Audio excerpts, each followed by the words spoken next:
সকালে সকালে চলে আসলাম সরিষার খেতে। আসলে এটা আমার সরিষার ক্ষেত হলো টপের উপরে, অনেক বড় হয়ে গেছে, তুলে ফেলতেছি।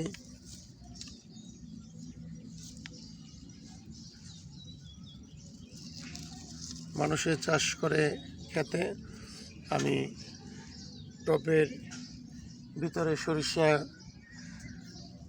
তুলতেছি। মজাটাই আলাদা, তাই না বন্ধুরা? দেখো, এরকম সবাই রোপণ করে 12 মাস সরিষা খেতে পারবা।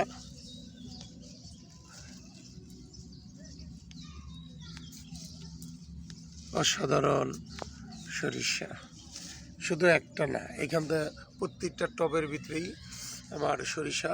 এই ধরো, ওই যে একটা,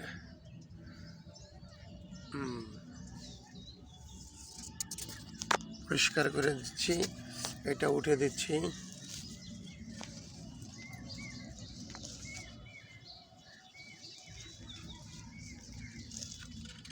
চেষ্টা করলে সবই সম্ভব, চেষ্টা করলে সবই সম্ভব।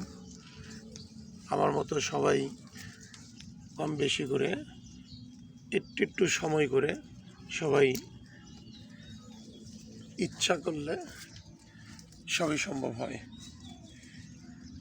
ইচ্ছা না করলে কোনোটাই সম্ভব না, তাই না? এই যে অসংখ্য পরিমাণ আমি এই গাছের থেকে উঠিয়ে ফেলছি।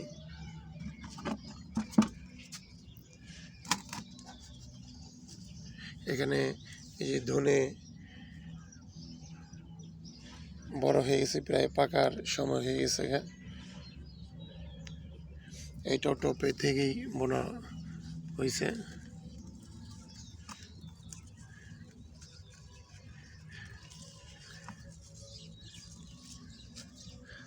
অসময়ে সরিষা, মানুষের এখন সরিষা উঠে,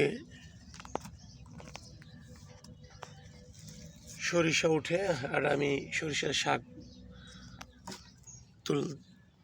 তুলতেছি। অসাধারণ, তাই না? অসাধারণ, তাই না বন্ধুরা? দেখো, আমার প্রত্যেকটা গাছেই এত পরিমাণে হয়েছে। যত আজকে সরিষাই দেখাবো শুধু। ধন্যবাদ।